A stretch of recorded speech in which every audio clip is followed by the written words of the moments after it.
Merry anniversary سند جورا وعن. First أولاً all thanks أمانة إذا البيت الله إلهي أي أسقناته. Second مرك حجنا I am greeting you وحن إنكو سلامية. The best Islamic greeting سلام تقوى نكسن إسلامك. That is peace of Allah be upon you. تاسين السلام عليكم ورحمة الله وبركاته.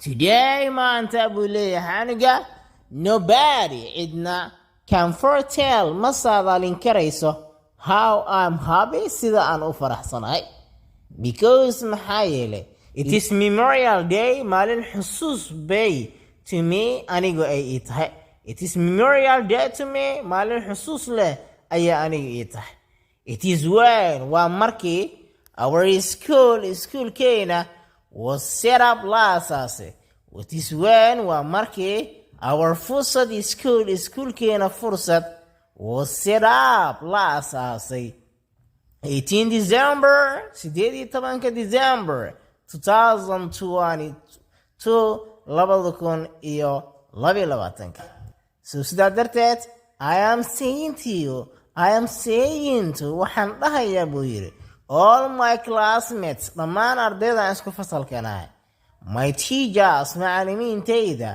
other guests marti sharafta kalaba good anniversary sanad guurawan good anniversary sanad guurawan ayaan idin leeyahay congratulations